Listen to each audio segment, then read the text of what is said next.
Can you hear me properly?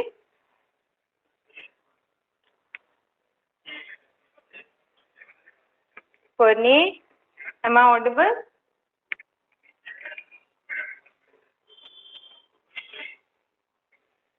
Yes, How are ma'am. you? How are you? Fine. How are you? I'm also good. अच्छा, अभी आप बताओ, आपको biology chapter पढ़ना है कि फिजिक्स पढ़ना है? कंट्रोल एंड कोऑर्डिनेशन हो गया था ना, and how do organism reproduce next chapter है आपका। Ma'am bio. Bio, okay. Chapter 8 है, okay.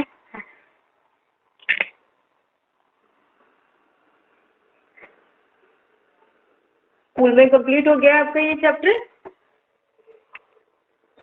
No ma'am, first chapter पे ही चल रहा है। फर्स्ट चैप्टर पर ही चल रहा है, ओके। Yes ma'am.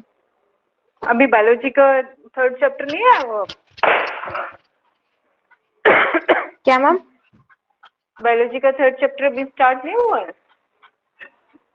नहीं मैम, बायो का थर्ड चैप्टर नहीं स्टार्ट हुआ है। मैम फर्स्ट पे चल रही है मैडम, जो फर्स्ट पे चल रही है नेक्स्ट मैडम। प्रोसेस ही चल रहा है बायो का? हाँ मैम, फर्स्ट चैप्टर ही चल रहा है। अच्छा, चलो बेटा, हम तो हमारा सिलेबस जल्दी करते हैं, है ना?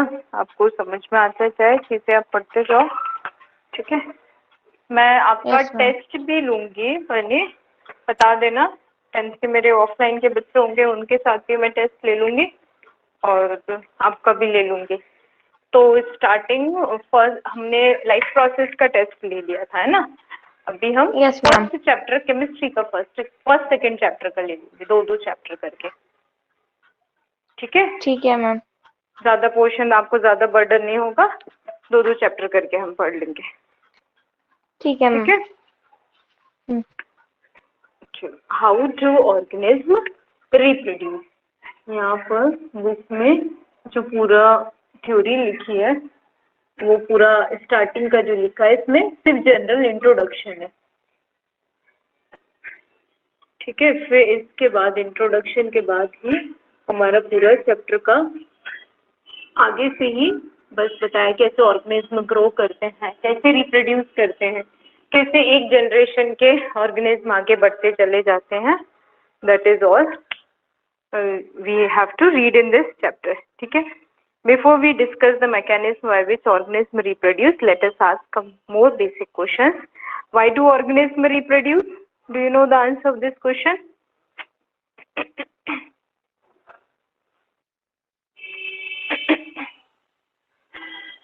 Why do organisms reproduce?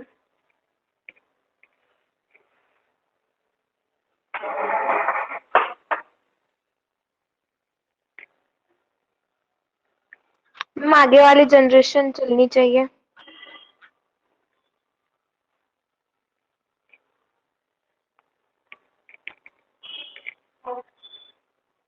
हाँ, गुड, वो माइट भी, है ना? हो सकता है कि आगे जनरेशन बढ़े एक ही सिमिलर स्पीशीज का, है ना?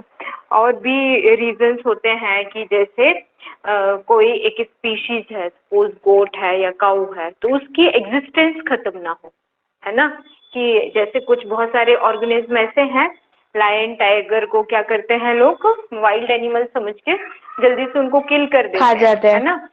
हाँ, किल कर देते हैं, मार डालते हैं, क्योंकि वो बाकी ऑर्गेनिज्म को हार्म पहुंचाते हैं। क्यों? जंगल डिफॉरेस्टेशन हुआ है, जंगल कटे हुए हैं, तो उनको रहने की जगह नहीं है ना? तो अब रहने की जगह नहीं है तो वो सिटीज में एंटर कर जाते हैं, और पीपल सोचते हैं उनको हार्म होगा तो दे किल देम, है ना? तो उनकी एग्जिस्टेंस कम हो रही है, मतलब अब उनकी स्पीशीज कम हो रहे हैं, तो इसलिए उनके स्पीशीज को बढ़ाने के कम होते जाएंगे, तो फिर ऐसा हो जाएगा कि हमारे आगे की जनरेशन में, अभी तो हम जू में जाके देखते हैं लायंस को, है ना? जू या नेशनल पार्क्स में, नेशनल गार्डन्स में, यहाँ पर जाके देखते हैं। फिर आगे ऐसा होगा कि हम किसी एक जू में एक ही सिर्फ टाइगर लायन बनेगा, फूड चेन भी इम्बैलेंस हो जाएगी, है ना? तो उसको बैलेंस करने के लिए और ऑर्गेनिज्म एग्जिस्ट करते रहें लाइफ साइकिल में, इसलिए ऑर्गेनिज्म रिप्रोड्यूस करते हैं, ठीक है। After all reproduction is not necessary to maintain life of an individual organism unlike the essential life processes such as nutrition, respiration और एक्सक्रीशन। जैसे न्यूट्रिशन, रेस्पिरेशन, एक्सक्रीशन प्रोसेसेस होते हैं वो जरूरी है होना। अगर वो किसी ऑर्गेनिज्म में नहीं होंगे तो क्या हो जाएगा, ऑर्गेनिज्म की माइट बी डेथ पॉसिबल, है ना। अगर कुछ खाना प्रॉपरली नहीं मिल रहा है, नहीं खा रहा है, या रेस्पायर ठीक से नहीं कर रहा है, रेस्पिरेशन में कहीं पर कुछ प्रॉब्लम हो जाती है, इनहेल एक्सहेल करने में, एक्सक्रीशन में प्रॉब्लम हो रही है, तो ऑर्गेनिज्म सरवाइव नहीं कर पाएगा। लेकिन रिप्रोडक्शन नहीं हो रहा है तो ऑर्गेनिज्म सरवाइव कर सकता है। It is not essential process नहीं, ठीक है, क्योंकि आजकल पॉपुलेशन भी बहुत बढ़ रही है। अगर रिप्रोडक्शन प्रोसेस नहीं होगा, सिमिलर ऑर्गेनिज्म प्रोड्यूस नहीं होंगे, that is also not a part of issue, है ना, that doesn't matter much. On the other hand, if an individual organism is going to create more individuals, a lot of its energy will be spent in the processes. और अगर कोई भी एक individual organism है अपने ही organism को ज्यादा reproduce कर रहा है, ज्यादा ऑर्गेनिज्म अपनी पॉपुलेशन को बढ़ा रहा है, तो उस केस में हो सकता है कि उसके लिए उतनी ही ज्यादा एनर्जी की भी जरूरत होगी ना। काउज, कैट्स, डॉग अपने जितने, हाँ, तो उतनी एनर्जी, उतना फूड मटेरियल भी उनको एसेंशियली रिक्वायर होगा, ठीक है। So why should an individual organism waste energy on a process it does not need to stay alive, ठीक है। ऐसे प्रोसेस जो अलाइव स्टे नहीं होगा उसके लिए क्यों इतनी एनर्जी स्पेंड करनी, ये लिखा हुआ। It would be interesting to discuss the possible answer in the classroom. अब इसको डिस्कस करेंगे हम, जितने भी पॉसिबल आंसर्स होंगे इससे रिलेटेड पूरा। Answer to this question, it is obvious that we notice organism because they reproduce, sorry, क्या ऑर्गेनिज्म हो उनको रिप्रोड्यूस करते हैं, उनको जैसे नोटिस करते हैं कितने भी ऑर्गेनिज्म हैं, कितना, इन सबके आंसर कैसे मिलेंगे हम, जब ऑर्गेनिज्म का रिप्रोडक्शन प्रोसेस हम पढ़ेंगे। If there were to be only one non-reproducing member of a particular kind, it is doubtful that we would have noticed its existence. क्या होगा, अगर सिर्फ एक ही ऑर्गेनिज्म एक ही जगह पर अवेलेबल है ना, तो क्या हो जाएगा, उसकी लाइफ प्रोसेस में, उसकी लाइफ चेन में या फूड चेन में वहां पर डिस्टरबेंस हो जाएगा, है ना। सिर्फ एग्जिस्ट नहीं कर पाएगा, सिर्फ अकेला। आपने अगर देखा होगा, डॉग, पैट्स होते हैं, काउज होती हैं, कैट्स होती हैं, तो इन लोग दे ऑल्सो लव कंपनी, है ना। उनको अगर कंपनी नहीं मिलती है देन दे में डाई भी हो जाते हैं और they can not survive for long time. अगर आप उनको अटेंशन पे नहीं कर रहे हो, आपके पेट डॉग को, है ना। आपने ऑब्जर्व किया है ये सब चीजों को? Yes, ma'am. हाँ, तो it is the large number of organism belonging to a single species that bring them to our notice. बहुत सारे ऑर्गेनिज्म होते हैं और वही हम सब इसमें पढ़ते हैं, ठीक है। How do we know that two different individual organism belonging to the same species, एक सेम स्पीशीज के दो अलग अलग ऑर्गेनिज्म कैसे बिलोंगिंग कर सकते हैं? बिलोंग करते हैं बहुत सारे सेम स्पीशीज, जैसे डॉग की स्पीशीज है तो डॉग स्पीशीज के सेम टू ऑर्गेनिज्म हो सकते हैं। Usually we say that this because they look similar to each other. क्यों डॉग्स सिमिलर होंगे तो हम उनको बोलेंगे ये सेम स्पीशीज का है ना। जर्मन शेफर्ड रहेगा, लेब्राडोर होता है, तो ये लेब्राडोर लैब होंगे, लेब्राडोर डॉग्स होंगे तो वो सिमिलर स्पीशीज के हो जाएंगे। और जर्मन शेफर्ड होंगे दो तो दोनों सिमिलर सेम डॉग स्पीशीज का कहलाएंगे, ठीक है। और डिफरेंट किसको बोल सकते हैं कि लेब्रा अलग है, एक लेब्राडोर का स्पीशीज का डॉग है और एक जर्मन शेफर्ड का है, तो दोनों अलग अलग हो जाएंगे। समझ रहे हो ना बन्नी, दोनों की स्पीशीज अलग अलग हो जाएंगे। Yes, ma'am. हाँ, तो वो सारी चीजें कैसे स्पीशीज के डिपेंडेंस हमें पता चलती है। दस reproducing organism create new individuals that look very much like themselves. ठीक है, अब रिप्रोड्यूसिंग ऑर्गेनिज्म में क्या बनाते हैं, न्यू इंडिविजुअल्स क्रिएट करते हैं और वही एक दूसरे से बहुत सिमिलर दिखते हैं। ठीक है, तो नेक्स्ट हमें जो टॉपिक पढ़ना है, अभी स्टार्टिंग का यहाँ तक वेरिएशन और ये सब चीजों का एक्टिविटी में जो दिया है आपका थोड़ा सा थ्योरेटिकल पार्ट है, फिर उसके बाद जब हम फिशन पढ़ेंगे then I will explain, I will use the board and then I will explain to you.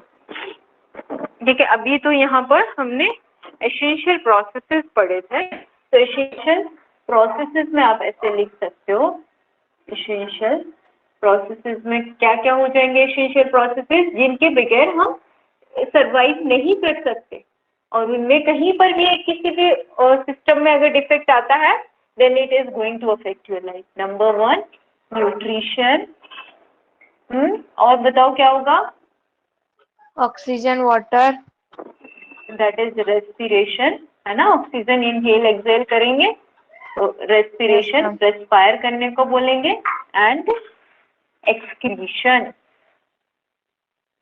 ठीक है, और भी ऐसे इंपॉर्टेंट प्रोसेसेस होते हैं हमारी बॉडी में, सर्कुलेशन होता है, सर्कुलेशन प्रॉपर होना चाहिए, बहुत सारे ऐसे प्रोसेसेस होते हैं। ठीक है, तो उनमें से एक प्रोसेस, ये सारे प्रोसेस एसेंशियल में आ जाते हैं, लेकिन जो रिप्रोडक्शन फोर्थ प्रोसेस है इट्स नॉट एसेंशियल, जरूरी नहीं है, रिप्रोडक्शन प्रोसेस नहीं होता है then also you will be healthy like you are healthy normally. अगर आपके बाकी सिस्टम्स अच्छे से काम कर रहे हैं तो ये एसेंशियल में नहीं आता। Essentials are all these and all the other systems of our body. ठीक है, ये पढ़ा था हमने, फिर सिमिलर स्पीशीज का पढ़ लिया। अब नेक्स्ट टॉपिक है जो organism create exact copies of themselves. क्या होगा आंसर इसका, आपको पता है? 8.1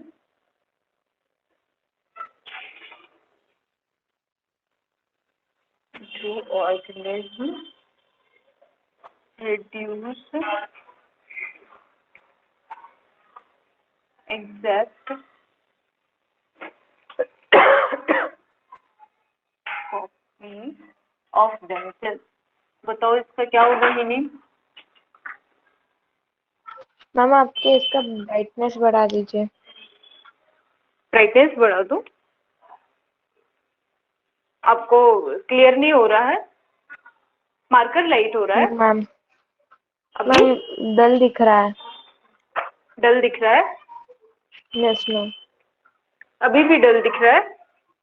यस मैम। अभी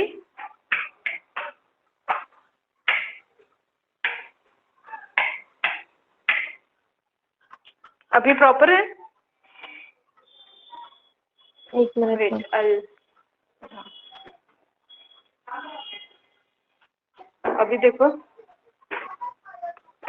यस मैम, अब अभी ओके है। अभी प्रॉपर है? हाँ चलो, हाँ। तो देखो एग्जैक्ट कॉपीज क्या ऑर्गेनिज्म बनाते हैं अपनी, बताओ?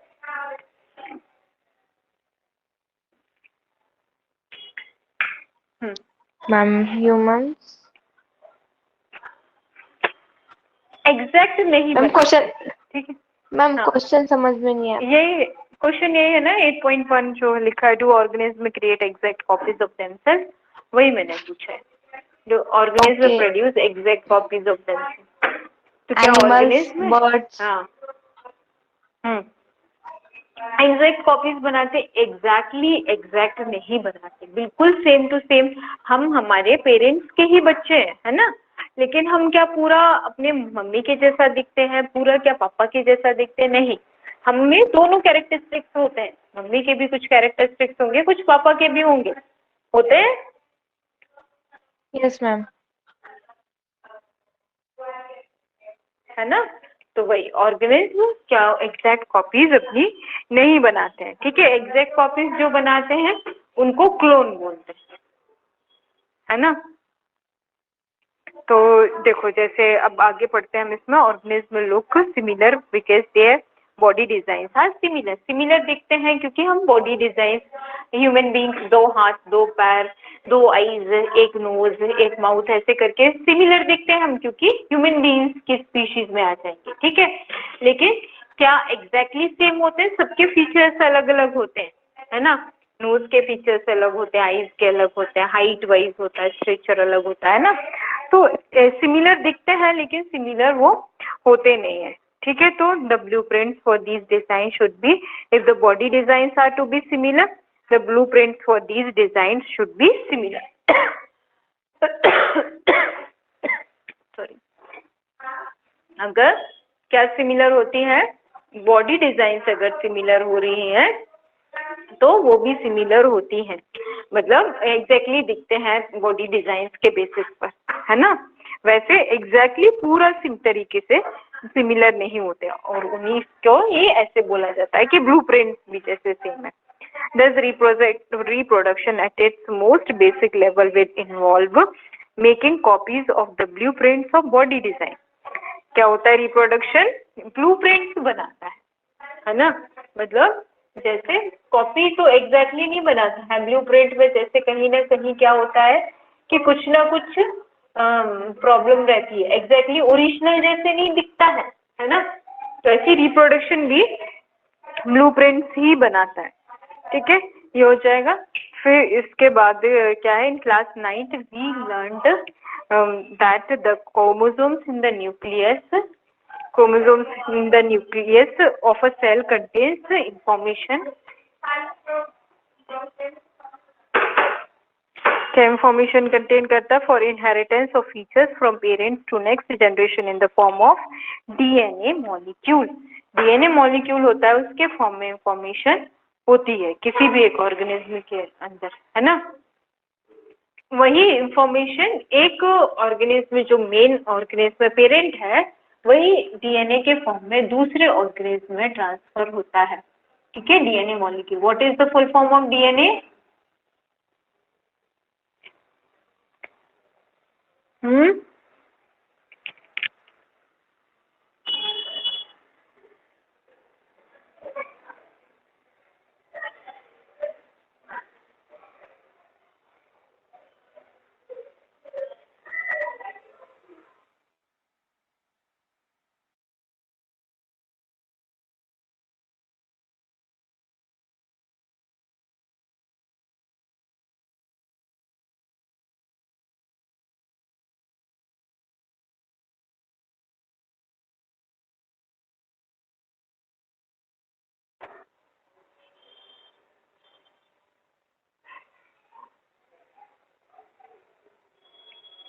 ऑडिबल हो रहा है बन्नी?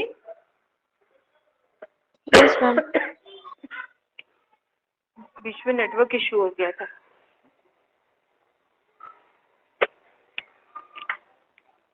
ठीक है, तो एग्जैक्ट कॉपीज ब्लूप्रिंट के ही फॉर्म में डीएनए मॉलिक्यूल बनाता है। What is the full form of DNA?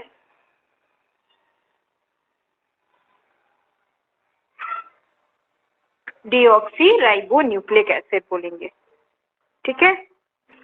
तो इसका फुल फॉर्म आप याद कर लेना। यही इंफॉर्मेशन पेरेंट से चिल्ड्रन में ट्रेवल होती है, ठीक है।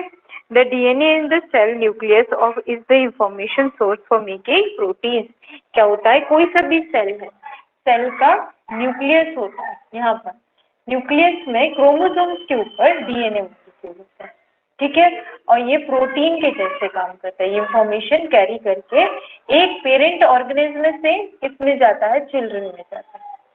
जितने चिल्ड्रन होंगे एक पेरेंट के, उन सब में ये डीएनए ही ट्रेवल करता है, आगे इंफॉर्मेशन ट्रांसफर करता है from parents to their offspring. ये सब क्या हो जाएंगे, ऑफस्प्रिंग्स में जाता है। ऑफस्प्रिंग्स भी बोल सकते हैं, एम्ब्रियोइड्स बोल सकते हैं, इन सब में ट्रेवल करता है। विजिबल है बोर्ड प्रॉपर्ली आपको? Yes ma'am. तो ऐसे करके डीएनए इंफॉर्मेशन पहुंचाता है। If the information is changed, different proteins will be made. Information अगर चेंज होता है तो अलग अलग प्रोटीन्स बनते हैं। If the information different proteins will eventually lead to altered body design. और डिफरेंट इंफॉर्मेशन क्या करता है, बॉडी डिजाइन को चेंज कर देता है।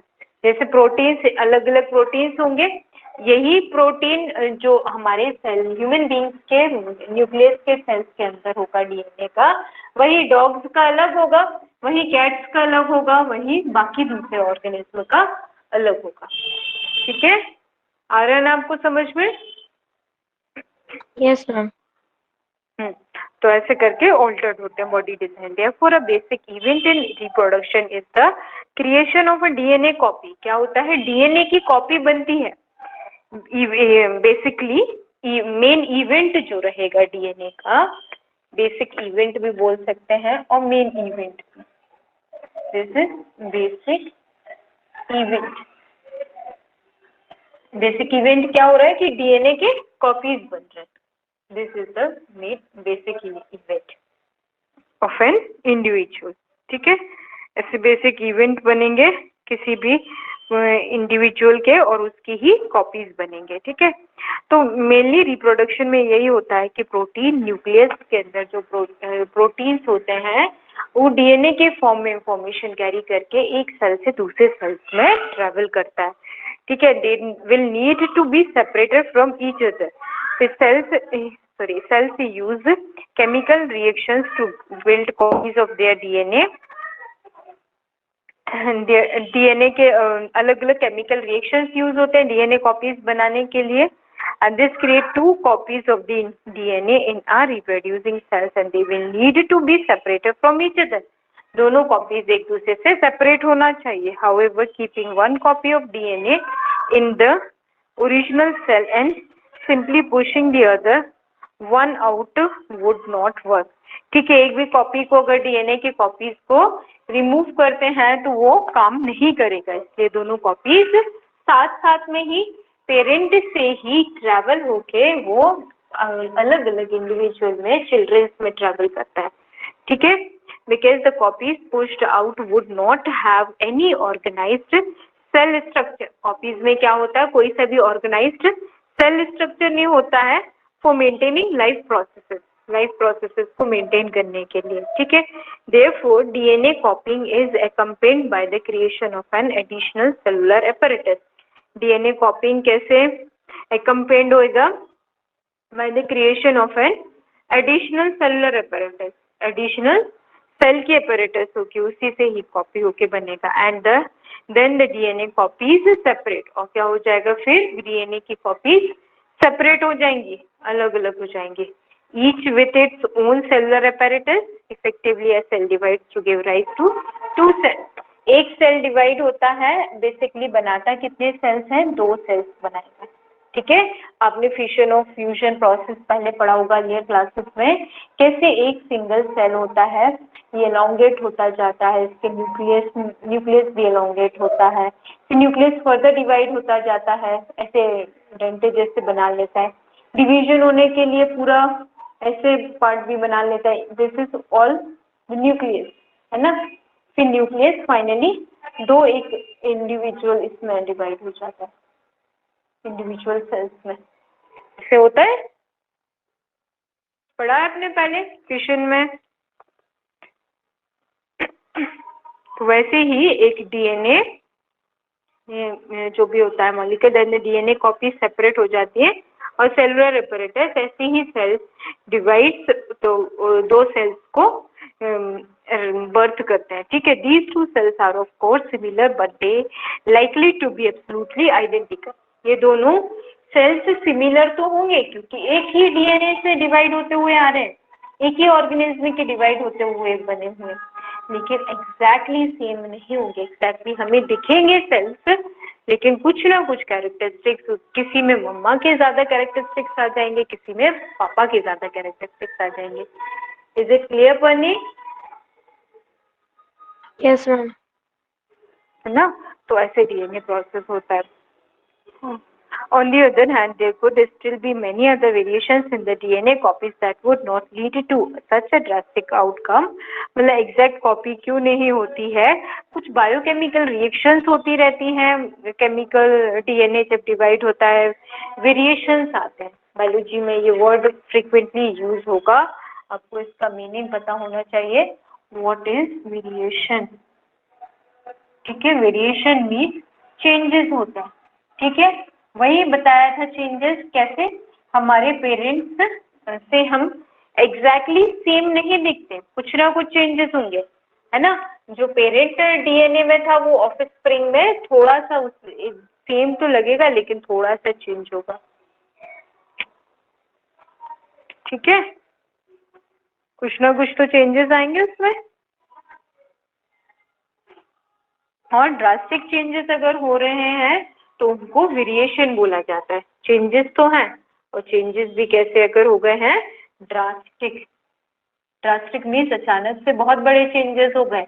जैसे आपने अगर देखा होगा किसी की फैमिली जनरेशन में सब लोग शॉर्ट हाइटेड पीपल हैं, है ना, किसी की एक फैमिली में, और मतलब एक कोई चाइल्ड है, उसके पापा दादा चाचा लोग सब लोग शॉर्ट हाइटेड है। ठीक है, लेकिन वो जो चाइल्ड है वो उसकी अचानक से, वो अभी 9th-10th में आया, अचानक से उसकी हाइट बहुत लंबी जाते जा रही है। ठीक है, तो क्या हो गया उसमें, उसके डीएनए में चेंजेस क्या आ गए हैं, वेरिएशंस आ गए हैं।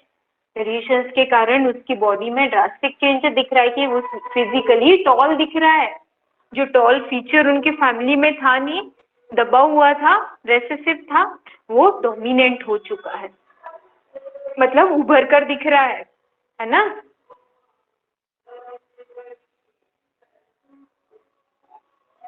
आ रहा है पनी समझ में? Thus, Yes, the ma'am. surviving cells are similar to but subtly different from each other. Surviving cells similar तो रहेंगे लेकिन subtly different भी रहेंगे एक दूसरे से। ठीक है, तो this inbuilt tendency for variation during reproduction is the basis for evolution, as we will discuss in the next chapter. Evolution chapter में कैसे evolved हुआ है, कैसे ये चेंजेस आ रहे हैं, कैसे वेरिएशंस आ रहे हैं, ड्रास्टिक चेंजेस कैसे हो रहे हैं, हमें नेक्स्ट उसमें पढ़ना है चैप्टर में। ठीक है, आ गया अभी इतना समझ में? ये पूरा Yes, ma'am. थ्योरेटिकल बेस्ड ज्यादा था इसका, है ना।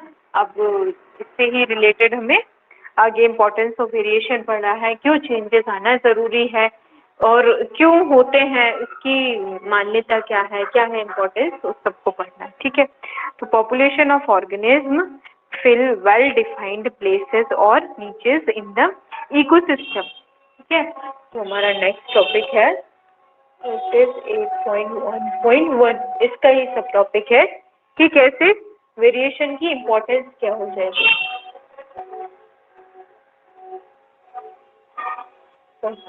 ऑफ वेरिएशन,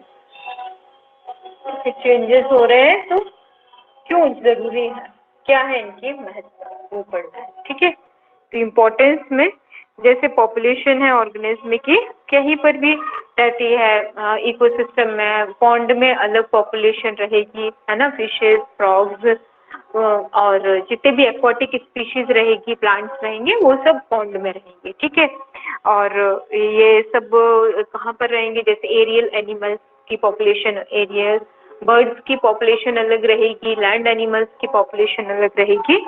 हर एक नीचेस में, प्लेसेस में, इकोसिस्टम में अलग अलग टाइप के ऑर्गेनिज्म होते हैं, उनकी पॉपुलेशन भी अलग होती है। दे रिप्रोड्यूस अकॉर्डिंगली, है ना, पता है ना ये सब चीजें तो। Yes, ma'am. तो ऐसे होता है। फिर however niches can change because of reasons beyond the control of the organism। niches change क्यों हो जाते हैं ऑर्गेनिज्म में, क्योंकि कंट्रोल में नहीं होता है। ठीक है, और इसकी मतलब इम्पोर्टेंस के लिए कैसे नीचेस को कंट्रोल किया जाएगा, कैसे पॉपुलेशन के ऊपर कमांड रखी जाएगी, उसके बारे में हम पढ़ते थे। Consistency of DNA copying during reproduction is important for the maintenance of body design features that allow the organism to use that particular niche। क्या होता है कि DNA कॉपिंग जब हो रहा है रिप्रोडक्शन प्रोसेस में, तो वही एक इम्पॉर्टेंट है, बॉडी की डिजाइन को मेंटेन करने के लिए इम्पॉर्टेंट फीचर है। ठीक है, इम्पॉर्टेंट फीचर क्या कि बॉडी की डिजाइन कैसे मेंटेन होगी, रिप्रोडक्शन प्रोसेस के बेसिस पर ही, that allow the organism to use, और वही पर्टिकुलर नीच में उसमें अलाउ होता है। डॉग्स हैं, डॉग्स की पॉपुलेशन में डॉग्स ही सरवाइव कर पाएंगे, कैट्स सरवाइव नहीं करेंगे डॉग्स के साथ, because they have different body design, है ना, होता है ऐसे। Yes, ma'am. होता है। हाँ, हाँ, तो reproduction is therefore link to the stability of population of species. Reproduction किससे लिंक्ड होता है? Stability of population of species. Species को स्टेबल बनाने के लिए रिप्रोडक्शन जरूरी है ना। स्टेबल देखो कब होगा कोई भी पॉपुलेशन स्टेबल होगी, जैसे अब किसी एक पर्टिकुलर स्पीशीज के ऑर्गेनिज्म ज्यादा है, डॉग्स के सपोज ज्यादा है, ठीक है, या डॉग्स के कम होते जा रहे एक जगह, तो स्टेबल कब होंगे? जब वो रिप्रोड्यूस होंगे, ज्यादा हो जाएंगे। ज्यादा हो जाएंगे तो एक जगह रुकने की उनकी कैपेसिटी भी ज्यादा हो जाएगी, है ना। तो that is the main stability हो जाएगी उनमें, ठीक है।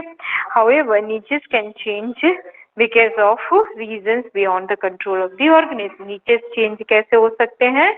हम ऑर्गेनिज्म ऐसे चेंजेस हो सकते हैं, नीचे चेंज कर सकता है reasons beyond the control of the organism. Organism के कंट्रोल के बियॉन्ड भी हम नीचे को ये कर सकते हैं, चेंज कर सकते हैं। Temperatures on earth can go up और down, water levels can vary और there could be meteorite hits to think of a few example, ठीक है। अर्थ का टेम्परेचर अप डाउन होता ही रहता है, तो किन्हीं ऑर्गेनिज्म को टेम्परेचर सूट होता है, किन्हीं को नहीं होता है। अप डाउन टेम्परेचर में कुछ ऑर्गेनिज्म सर्वाइव हो जाते हैं, जैसे अभी बहुत ज्यादा विंटर्स में बहुत ज्यादा टेम्परेचर कैसे हो जाएगा? विंटर्स में टेम्परेचर वेरिएशन में क्या रहेगा? टेम्परेचर ठंडी लो होती हो है। जाएगा। हाँ, तो लो हो जाएगा टेम्परेचर, टेम्परेचर लो होगा तो क्या हो जाएगा? लेजर्स की पॉपुलेशन में क्या वेरिएशन आएगा? यहाँ पर लेजर्स कम हो जाएंगे, हाइबरनेशन पीरियड में चले जाते हैं, ठीक है, कम हो जाएंगे जब टेम्परेचर लो होगा। और जैसे ही टेम्परेचर समर्स में बढ़ने लगता है, वैसे ही लिजर्ड्स कैसे हो जाएंगे पॉपुलेशन में ज्यादा। तो ये किसके कंटेक्स्ट में? पॉपुलेशन के कंटेक्स्ट में अपन पढ़ रहे हैं, ठीक है। तो ये यही सारे वेरिएशंस ऐसे चेंजेस टेम्परेचर के कारण भी आ जाते हैं। कभी कभी सुनामी आ गई है, कोई सभी वाटर हिंड्रेंसेस आ रहे हैं, स्टेबिलिटी नहीं हो रही है पॉपुलेशन में, तो उन सब के लिए ये सारे चेंजेस होते हैं, ठीक है। Population of reproducing organisms were suited to a particular niche and if the niche were drastically altered, जैसे अब यहाँ पर जैसे नॉर्मल अभी टेम्परेचर है, ज्यादा ठंड भी नहीं है, ज्यादा गर्मी भी नहीं, नॉर्मल टेम्परेचर है, गर्मी हो रही है लेकिन बहुत ज्यादा एक्सट्रीम में नहीं, है ना। तो क्या हो रहा है कि लेजर्स ये रहेंगे मतलब सरवाइव कर रहे हैं, दिख रहे हैं। अब अचानक से क्या हो जाता है, टेम्परेचर अगर बहुत ज्यादा कम हो जाता है, ठंडी होने लगती है, जैसे बारिश हो जाए, कभी बहुत तेज बारिश हो जाए 2-3 दिन से, तो ठंडा हो जाता मौसम, तो क्या हो जाएंगे लेजर्स? उस एनवायरमेंट में सरवाइव नहीं कर पाएंगे। नीच का टेम्परेचर, कुछ भी एनवायरमेंट चेंजेस आ रहे हैं, तो वो ऑर्गेनिज्म जिस उस एनवायरमेंट में रहते हैं उसमें सरवाइव नहीं कर पाएंगे, ठीक है, और उनकी माइट भी डेथ भी पॉसिबल है। आ रहा है समझ में? Yes ma'am. However, if some variation, however, sorry.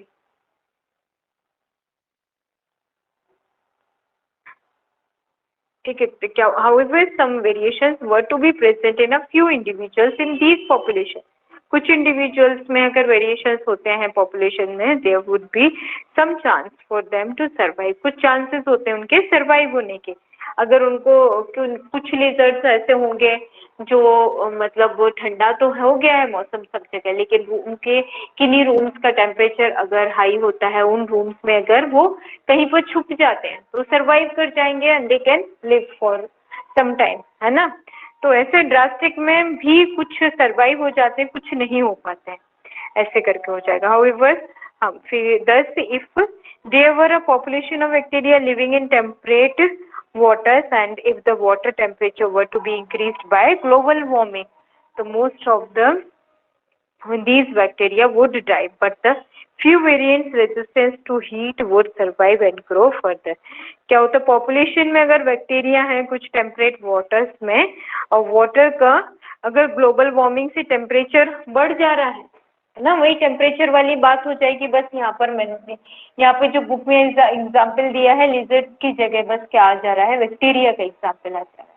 तो वही टेम्परेचर कम है तो बैक्टीरिया ग्रो होते जा रहे हैं। ठीक है, अगर बहुत ज्यादा टेम्परेचर बढ़ जाता है, हीट बढ़ जाएगी तो बैक्टीरियाज क्या हो जाएंगे, कम हो जाएंगे। ठीक है, उनकी पॉपुलेशन क्योंकि ग्लोबल वार्मिंग से क्या हो जाएगा, बैक्टीरिया ज्यादा हीट में खराब वो हो जाते हैं, किल हो जाते हैं, है ना। तो ऐसे ग्लोबल वार्मिंग में क्या होगा, most of these bacteria would die but the few variants resistance to heat would survive and grow further. ये इंपॉर्टेंट पॉइंट है। कुछ वेरिएंट्स होते हैं जो हीट रेजिस्टेंस हो गए, हीट को रेजिस्ट कर पाएंगे, हीट को अपने में एब्जॉर्ब कर पाएंगे, तो वो सरवाइव कर जाएंगे और फिर वो आगे ग्रो भी कर सकते हैं, आगे बढ़ सकते हैं। ठीक है, तो वेरिएशन इन दस is thus useful for the survival of species over time. Variation क्यों यूजफुल है, survival of species over time. Time होने जैसे ही टाइम में चेंजेस आते हैं वैसे वैसे वेरिएशंस आने लगते हैं, किसी भी एक स्पीशीज में आते हैं। पढ़ने यस मैम आते हैं, है ना। तो जरूरी नहीं है कि कोई एक स्पीशीज एक पर्टिकुलर टेम्परेचर में, एनवायरमेंट में, इकोसिस्टम में, नीच में रह रहा है तो वही वो उसके सारी जनरेशंस या उसके लिए उसके आगे में सब में सूट करेगा, जरूरी नहीं है ना। क्या चेंजेस आते रहते हैं, आ रहा है ना समझ में। कुछ ऑर्गेनिज्म उन्हीं की पॉपुलेशन के ऐसे होंगे जो उस एनवायरमेंट में सरवाइव कर जाएंगे, है ना। Yes ma'am. चलो नेक्स्ट टॉपिक है आपका modes of reproduction used by single organism. Do we read this topic tomorrow? Okay ma'am. Okay, no problem. Yes ma'am. Okay, चलो आपको कोई भी डाउट्स होंगे आज की क्लास का बता देना मुझे। यस ठीक है, मैम। चलो फिर bye ma'am, have a good day. Bye bye, good day, good night. Good night.